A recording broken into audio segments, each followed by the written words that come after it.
Repair কাছে এসেছি, একটা 12 মিক্সচার এখানে জল কম আসছে, আর এটা যে করেছে সেই ডান সাইডে, এটা বাঁদিকে লাগিয়েছে, এটা হবে ডান সাইডে। এই র্যাঙ্কের মাধ্যমে এটা আমরা যে খুলছি, খুলে এই জলের প্রেশারটা একটু কম আছে, এই জলের প্রেশারটা পুরো এই জালিটা খুলে পুরো পরিষ্কার করে সঠিকভাবে এটা আমরা করে দেবো, যাতে পরবর্তীতে জলটা ভালোভাবে ইউজ করতে পারি।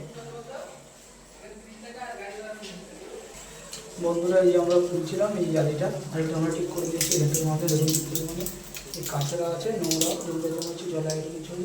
আয়রনটা অ্যাসিডের মাধ্যমে পরিষ্কার করবো। এই যে আমরা অ্যাসিডের মধ্যে দিয়ে জালিটা পরিষ্কার করে দিচ্ছি। ওই জলের পরে জলের প্রেশারটা দেখুন কেমন হয়। 2 ইউনিটে 1 মিক্সচার আছে এটা। এই হ্যান্ডেলটা ঘুরিয়ে কে লেফট সাইড রেখেছিল, এটা আমরা রাইট সাইড করে দিচ্ছি। এবং জলের প্রেশার জল থেকে আসছে, কতটা পরিমাণ জল আসছে, জল তো আসছে জন্য জালিটা লাগিয়ে দেবো। যখন দেখবো জলের প্রেশারটাও ভালো হবে।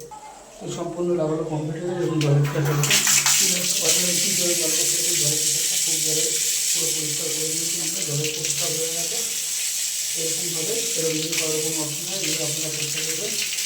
আর যদি ভিডিওটা ভালো লাগে অবশ্যই লাইক ও সাবস্ক্রাইব করবেন।